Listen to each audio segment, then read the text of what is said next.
Good morning, students. Welcome back. Myself, Nuresha.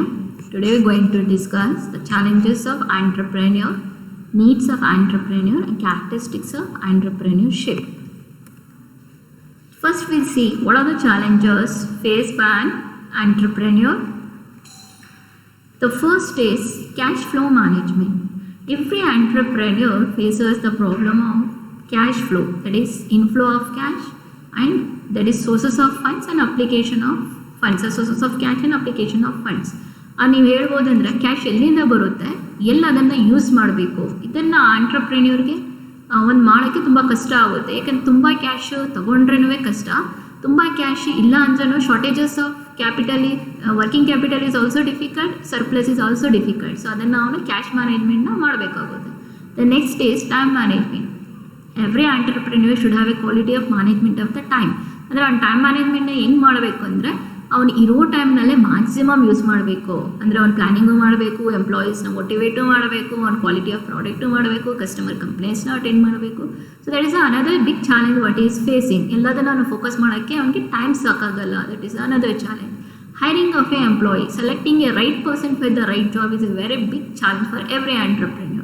ಅಂದರೆ ಯಾರಿಗೆ appoint ಮಾಡೋದು, ಯಾವ ಬೇಸಿಸ್ ಮೇಲೆ ಅಪಾಯಿಂಟ್ ಮಾಡೋದು. ಈಗ ಸಪೋಸ್ ರಿಟರ್ನ್ ಟೆಸ್ಟ್ ಮೇಲೆ ಅಪಾಯಿಂಟ್ ಮಾಡಿದ್ರೆ ಕೆಲವ್ರಿಗೆ ಕಮ್ಯುನಿಕೇಷನ್ ಸ್ಕಿಲ್ ಇರೋಲ್ಲ, ಬರೀ ಇಂಟರ್ವ್ಯೂ ಬೇಸ್ ಮಾಡಿದರೆ ಕೆಲವ್ರಿಗೆ ರೈಟಿಂಗ್ ಸ್ಕಿಲ್ಸ್ ಇರೋಲ್ಲ.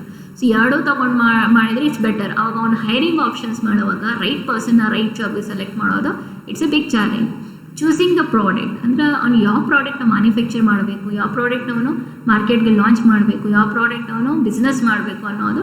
ಬಿಕಾಸ್ ನಾವು we can see market is full of products. ಯಾವುದು ತಗೊಳ್ಳೋದು ಪ್ರಾಡಕ್ಟ್ ಅನ್ನೋದು ಎ ಬಿಗ್ ಚಾಲೆಂಜ್ ಆಗಿರುತ್ತೆ. Delegation of the task, delegation of the authority ಅಂತ ಹೇಳ್ತೀವಿ. ಅದು ಎಲ್ಲ ಕೆಲಸನ ಆಂಟ್ರಪ್ರೆನ್ಯೂರೇ ಮಾಡೋಕ್ಕಾಗಲ್ಲ. ಅವಾಗ ಅವ್ನು ಏನು ಮಾಡ್ತಾನೆ, ಬೇರೆಯವ್ರನ್ನ ಆ ಕೆಲಸನ ಒಪ್ಪಿಸ್ತಾನೆ. ಸೊ ಯಾರಿಗೆ ಯಾವ ಟಾಸ್ಕ್ ಕೊಡೋದು, that is a big challenge what an entrepreneur is facing. ಮ್ಯಾನೇಜರ್ಗೆ ಏನು ಕೊಡಬೇಕು, ಸೂಪರ್ವೈಸರ್ಗೆ ಏನು ಕೊಡಬೇಕು, ಬೇರೆಯವ್ರಿಗೆ ಏನು ಕೊಡಬೇಕು, that is a delegation of task. The another is marketing strategies. What type of marketing strategies an entrepreneur is going to face, that is another challenge. ಅಂದರೆ ಯಾವ ಸ್ಟ್ರಾಟಜೀಸ್ ಯೂಸ್ ಮಾಡಿದರೆ ಅವನು ಅಡ್ವರ್ಟೈಸ್ಮೆಂಟ್ ಯೂಸ್ ಮಾಡಬೇಕಾ, ಪ್ರಮೋಷನ್ ಯೂಸ್ ಮಾಡಬೇಕಾ, buy one get one free use ಮಾಡಬೇಕಾ. So ಯಾವ್ದು use ಮಾಡಿದರೆ ಅವನಿಗೆ ಸರಿ ಹೋಗುತ್ತೆ ಅದನ್ನು ಡಿಸೈಡ್ ಮಾಡಬೇಕಾಗುತ್ತೆ. ಕ್ಯಾಪಿಟಲ್, ಸೊ ಕ್ಯಾಪಿಟಲ್ನ ಹೇಗೆ ತೊಗೋಬೇಕು, ಅವನು ಶಾರ್ಟ್ ಟರ್ಮ್ ಕ್ಯಾಪಿಟಲ್ ಇದ್ದರೆ ಎಲ್ಲಿಂದ ತರಬೇಕು, ಲಾಂಗ್ ಟರ್ಮ್ ಕ್ಯಾಪಿಟಲ್ ಇದ್ದರೆ ಈಕ್ವಿಟಿ ಶೇರ್ಸ್ ಇಶ್ಯೂ ಮಾಡಬೇಕಾ, ಪ್ರಿಫರೆನ್ಸ್ ಶೇರ್ಸ್ ಇಶ್ಯೂ ಮಾಡಬೇಕಾ, ಡಿವೆಂಚರ್ಸ್ ಇಶ್ಯೂ ಮಾಡಬೇಕಾ, that is another challenge. Strapped budget. So ಬಜೆಟ್ನ ಹೇಗೆ ಮ್ಯಾನೇಜ್ ಮಾಡಬೇಕು, ಅವನ ಹತ್ರ ಎಷ್ಟು ಫಂಡ್ಸ್ ಇದೆ, ಅವ್ರು ಎಲ್ಲಿ ಯೂಸ್ ಆಗ್ತಾ ಇದೆ, ಅದನ್ನು ನೆಕ್ಸ್ಟ್ ಏನು ಬೇಕು, ಎಷ್ಟು ಪ್ರಾಡಕ್ಷನ್ ಬೇಕು, ಎಷ್ಟು ಫಿನಾನ್ಸ್ ಬೇಕು, ಎಷ್ಟು ಫಂಡ್ಸ್ ಬೇಕಾಗುತ್ತೆ, ಅದನ್ನು ಮಾಡಬೇಕು. Next is business growth. So measuring A business growth is another challenge. ಅಂದರೆ ನಾನು ಎಲ್ಲಿದ್ದೀನಿ, ಎಲ್ಲಿ ಹೋಗ್ತಾ ಇದ್ದೀನಿ, 10 ವರ್ಷ ಆದಮೇಲೆ ನಾನು ಎಲ್ಲಿ ಹೋಗ್ತೀನಿ ಅನ್ನೋದು ಅವನಿಗೆ ಒಂದು ಚಾಲೆಂಜ್ ಆಗಿರುತ್ತೆ. ಸೆಲ್ಫ್ ಡೌಟ್, ಸಮ್ಟೈಮ್ಸ್ ಅವ್ನಿಗೆ ಅವನ ಮೇಲೆ ನಂಬಿಕೆ ಇರಲ್ಲ, ಲ್ಯಾಕ್ ಆಫ್ ಸೆಲ್ಫ್ ಕಾನ್ಫಿಡೆನ್ಸ್ ಅಂತ ಹೇಳ್ಬೋದು, or it is a challenge ಅಂತ ಹೇಳ್ಬೋದು. ಸೆಲ್ಫ್ ಡೌಟ್, ಅವನಿಗೆ ಅವನ ಬಗ್ಗೆ ಸ್ವಲ್ಪ ಡೌಟ್ ಇರುತ್ತೆ, that is also another challenge. The next is need of the entrepreneurs. ಅಂದರೆ ವೈ ವಿ ನೀಡ್ ಆಂಟ್ರಪ್ರೆನ್ಯೂರ್ಶಿಪ್, ಯಾಕೆ ಬೇಕು ನಮಗೆ entrepreneurship. The first is promote capital formation. ನಾವು ಆಂಟ್ರಪ್ರೆನ್ಯೂರ್ಶಿಪ್ ಇಲ್ಲ ಅಂದರೆ ಕ್ಯಾಪಿಟಲ್ ಫಾರ್ಮೇಷನ್ ಆಗಲ್ಲ. As we all know, capital formation is a key point for economic development. So economic development ಆಗಬೇಕು ಅಂದರೆ ಕ್ಯಾಪಿಟಲ್ ಫಾರ್ಮೇಷನ್ ಆಗಲೇಬೇಕು. ಕ್ಯಾಪಿಟಲ್ ಫಾರ್ಮೇಷನ್ ಆಗಬೇಕು ಅಂದರೆ one of the way is promoting R motivating entrepreneurship. Next is create immediate and large scale of employment. Job opportunities, as we all know India is facing a problem of unemployment. So ಅದನ್ನು ಹೇಗೆ tackle ಮಾಡಬೇಕು, ಯಾವ ಥರ job ಆಪರ್ಚುನಿಟೀಸ್ನ create ಮಾಡಬೇಕು ಅಂದರೆ ಆಂಟ್ರಪ್ರೆನ್ಯೂರ್ಶಿಪ್ನ motivate ಮಾಡಿ. Okay, so ನಾವು you can see our honourable prime minister Modiji has launch so many schemes. Okay, skill India ಆಗ್ಬೋದು, ಸೆಲ್ಫ್ ಎಂಪ್ಲಾಯ್ಮೆಂಟ್ ರಿಲೇಟೆಡ್ ಆಪರ್ಚುನಿಟೀಸ್ ಆಗ್ಬೋದು, ಓಕೆ, ವೆಂಚರ್ ಕ್ಯಾಪಿಟಲ್ಸ್ ಆಗ್ಬೋದು. Okay, they all want to see that they going to have an that is make in India ಆಗ್ಬೋದು, made in India ಆಗ್ಬೋದು. This all is main with the intention of promoting and entrepreneurship job opportunities. Promote balance regional development. Entrepreneurship ಇದ್ದರೆ ಎಲ್ಲ regions equal ಆಗಿ develop ಆಗುತ್ತೆ. North region, south region, east region, west region, ಎಲ್ಲ ರೀಜನ್ನ equal ಆಗಿ ಆಗುತ್ತೆ. That is promote the balance regional development. Reduce the concentration of economic power. Okay, richer become richer and poorer become poorer ಅಂತ ನಮಗೆಲ್ಲ ಗೊತ್ತಿರುತ್ತೆ. So ಅದು ಆಗಬಾರ್ದು ಅಂದರೆ ಆಂಟ್ರಪ್ರೆನ್ಯೂರ್ಶಿಪ್ ಆದರೆ even poor person can start is own entrepreneur and can become a rich. So that reduce the concentration of economic power. Next is promote the equitable redistribution of the wealth. ಅಂದರೆ ಇಲ್ಲಿ ಏನಿದೆ, ಕೆಲವರು ಕೈನಲ್ಲೇ most of the wealth accumulate ಆಗ್ತಾ ಇದೆ. The reason is, as we know, some of the rich business persons ಏನಾಗಿರುತ್ತೆ, ಒಂದು 10 ಜನ ಫುಲ್ ಒಂದು ಜಾಸ್ತಿ ಜನ ಅದು ಒಂದು ವೆಲ್ತ್ ಹೋಲ್ಡ್ ಮಾಡಿರ್ತಾರೆ. ಅದನ್ನು ಹೇಗೆ ನಾವು ಡಿಸ್ಟ್ರಿಬ್ಯೂಟ್ ಮಾಡ್ಬೋದು, ಅವ್ರ ಹತ್ರ ತಗೊಳಕ್ಕಾಗಲ್ಲ. ಅದನ್ನು ಏನು ಮಾಡ್ಬೋದು, ಆಂಟ್ರಪ್ರಿನರ್ಶಿಪ್ ಡೆವಲಪ್ ಮಾಡಿ, ಬಿಸ್ನೆಸ್ ಮಾಡಿ, ಅವ್ರು ಏನು ಮಾಡ್ಬೋದು, ಅವರು ಆ ವೆಲ್ತ್ನ ಡಿಸ್ಟ್ರಿಬ್ಯೂಟ್ ಮಾಡ್ಕೋಬೋದು. And they can get a more profit. Encourage effective resources mobilisation of capital and skills. So ಆಂಟ್ರಪ್ರಿನರ್ಶಿಪ್ಪಿಂದ ಏನಾಗುತ್ತೆ, ರಿಸೋರ್ಸಸ್ ಮೊಬಲೈಸ್ ಮಾಡ್ಬೋದು, ಕ್ಯಾಪಿಟಲ್ ಮೊಬಲೈಸ್ ಮಾಡ್ಬೋದು, ಆಮೇಲೆ ಸ್ಕಿಲ್ಸ್ನ ಎಲ್ಲ ಕಡೆ ಗ್ಯಾದರ್ ಮಾಡ್ಬೋದು. Promote countries export business. Of course entrepreneurship ಇರೋದ್ರಿಂದ ನಾವೇನು ಮಾಡ್ಬೋದು, more and more export opportunities is open. Okay, export ಆಪರ್ಚುನಿಟೀಸ್ಗೆ ಜಾಸ್ತಿ ಅವಕಾಶ ಇದೆ. ಅದು ನಿಮಗೆ ಟೆಕ್ಸ್ಟೈಲ್ ಇಂಡಸ್ಟ್ರಿ ಇರ್ಬೋದು, ಗಾರ್ಮೆಂಟ್ ಇಂಡಸ್ಟ್ರಿ ಇರ್ಬೋದು, it may be your FMCG products ಇರ್ಬೋದು, or it may be your house made items ಇರ್ಬೋದು, ಕ್ರಾಫ್ಟ್ ಇರ್ಬೋದು, ಖಾದಿ ಐಟಮ್ ಇರ್ಬೋದು. So it will promote the country's export business. Now let's have a look on what are the characteristics of entrepreneurship. So ಆಂಟ್ರಪ್ರಿನರ್ಶಿಪ್ನಲ್ಲಿ ಏನೇನೋ features ನೋಡ್ಬೋದು, ಏನೇನು characteristics ನಾವು ನೋಡ್ಬೋದು ಅಂತ ನೋಡೋಣ. The first characteristics of entrepreneurship is a process. It is an activity. Process ಅಂದರೆ ಏನು, step by step doing of some activities is called it as a process.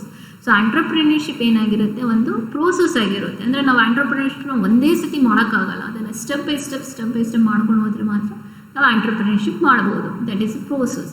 And entrepreneurship is innovation. ಅಂದರೆ ನಾನು ಇರೋದನ್ನು ಮಾಡ್ತೀನಿ, ಅದೇ ಇರಲಿ ಅಂದರೆ that is not entrepreneurship. Entrepreneurship you think new and creative ideas. ನಿಮ್ಮ ಹತ್ರ ಇನ್ನೋವೇಷನ್ಸ್ ಬರಬೇಕು, ನ್ಯೂ ಐಡಿಯಾಸ್ ಬರಬೇಕು, ನ್ಯೂ ಥಾಟ್ಸ್ ಬರಬೇಕು. ಆ thought should be converted in to product. That is innovation. Development of the network in the sense ನೀವು wholesalers, retailers, consumers, first stage channel, 2 stage distribution ಚಾನಲ್ಸ್ನ divide ಮಾಡಬೇಕು ಆಂಟ್ರಪ್ರಿನರ್ಶಿಪ್ನಲ್ಲಿ. ಅವಾಗೇನಾಗುತ್ತೆ, ಆಂಟ್ರಪ್ರಿನರ್ಗೂ ಜಾಬ್ ಸಿಗುತ್ತೆ, ಮಿಡಲ್ ಮ್ಯಾನ್ಗೂ ಜಾಬ್ ಸಿಗುತ್ತೆ, ಟ್ರೇಡರ್ಸ್ಗೂ ಜಾಬ್ ಸಿಗುತ್ತೆ. ಓಕೆ, ಡಿಫ್ರೆಂಟ್ ಸ್ಟೇಜ್ನಲ್ಲಿ ಜಾಬ್ ಆಪರ್ಚುನಿಟೀಸ್ ಕ್ರಿಯೇಟ್ ಆಗುತ್ತೆ. The next characteristic is profit potentials. Profit potentials mean a entrepreneur will earn more and more profit. So entrepreneurship ಮಾಡೋದ್ರಿಂದ ಜಾಸ್ತಿ ಪ್ರಾಫಿಟ್ ಅರ್ನ್ ಮಾಡ್ಬೋದು. ಜಾಸ್ತಿ ಪ್ರಾಫಿಟ್ ಅರ್ನ್ ಮಾಡಿರೋದ್ರಿಂದ ಆಂಟ್ರಪ್ರಿನರ್ಶಿಪ್ ಇನ್ನೂ ಚೆನ್ನಾಗಾಗುತ್ತೆ, ಎಕನಾಮಿಕ್ ಗ್ರೋತ್ ಆಗುತ್ತೆ. Next characteristic is forecasting of market trends and future possibilities. Forecasting ಅಂದರೆ estimation. Okay, ಆಂಟ್ರಪ್ರಿನರ್ಶಿಪ್ನಲ್ಲೇ ನಾವು ಮಾರ್ಕೆಟ್ ಹೇಗೆ ನಡೀತಾ ಇದೆ, ಯಾವ ಥರ ಟ್ರೆಂಡ್ಸ್ ಇದೆ, ಯಾವ ಥರ ಮಾರ್ಕೆಟ್ನಲ್ಲಿ ಜಾಸ್ತಿ ನಾವು ಪ್ರಾಡಕ್ಟ್ಸ್ನ, ಯಾವ ಪ್ರಾಡಕ್ಟ್ಸ್ ಜಾಸ್ತಿ ನಡೀತಾ ಇದೆ, ಕಸ್ಟಮರ್ಸ್ ಯಾವುದು ಲೈಕ್ ಮಾಡ್ತಾ ಇದ್ದಾರೆ, ಫ್ಯೂಚರ್ ಪಾಸಿಬಿಲಿಟೀಸ್ ಏನು, ಅದನ್ನು ಏನು ಮಾಡ್ಬೋದು, you can just going to estimate or you going to forecast. Okay, ಈಗ ಕಾರ್ ಇಂಡಸ್ಟ್ರೀಸಲ್ಲಿ ಜಾಸ್ತಿ ಆಗ್ತಾ ಇದೆ. Okay, more and more people are buying a car and more and more people are buying 2 wheelers. So market future possibilities ಏನಿರುತ್ತೆ ಜಾಸ್ತಿ ಇರುತ್ತೆ. Next is risk management. So entrepreneurship itself is we can say it is an risk taking ability of an entrepreneur. So risk ಇದ್ರೇ entrepreneurship. ನೀವು risk ಇಲ್ಲದೆ ನಾನು ಮಾಡ್ತೀನಿ ಅಂದರೆ that is not an entrepreneurship. Risk ಇದ್ದೇ ಇರುತ್ತೆ, ಎಲ್ಲಿ profit ಇದೆ ಅಲ್ಲಿ ರಿಸ್ಕು ಇರುತ್ತೆ. So risk management. Next is social advantage. So ಈ ಎಕನಾಮಿಕ್ ಆ್ಯಕ್ಟಿವಿಟೀಸ್ ಏನು ಫಾರ್ಮ್ ಆಗುತ್ತೆ ಅದರಿಂದ ಏನಾಗುತ್ತೆ, ಸೋಷಲ್ ಅಡ್ವಾಂಟೇಜ್ ಆಗುತ್ತೆ ಆಂಟ್ರಪ್ರಿನರ್ಶಿಪ್ಪಿಂದ. For example, job opportunities create ಆಗುತ್ತೆ, ಪಾವರ್ಟಿ ಕಡಿಮೆ ಆಗುತ್ತೆ, ಅನ್ಎಂಪ್ಲಾಯ್ಮೆಂಟ್ ಕಡಿಮೆ ಆಗುತ್ತೆ. Then more and more choice of products is available to the customers and more and more that is corporate responsibility, what we call it as CSR, corporate social responsibility will do by the entrepreneurs. Entrepreneurs ಏನು ಮಾಡ್ತಾರೆ, social responsibilities ಮಾಡ್ತಾರೆ. ಅದರಿಂದ ಏನಾಗುತ್ತೆ, ಆಂಟ್ರಪ್ರಿನರ್ಶಿಪ್ಪಿಂದ ಬರೀ ಅವ್ನು full ಅವ್ನಿಗೆ ನೋಡ್ಕೊಳ್ಳಲ್ಲ, ಅವ್ನು ಸೊಸೈಟಿಗೋಸ್ಕರ ಏನು ಮಾಡ್ತಾನೆ. For example, you can take Infosys is donating so many computers to the schools. Okay, like that many organizations, scholarship, Jindal scholarship anta ide. So that all we can say social advantages.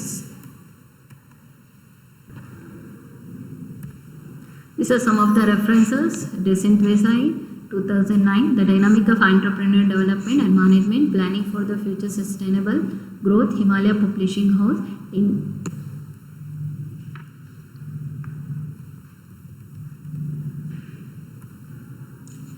Sharma Sudhir, Singraj Sandeep, Entrepreneurship Development, Wisdom Publication. Thank you one and all.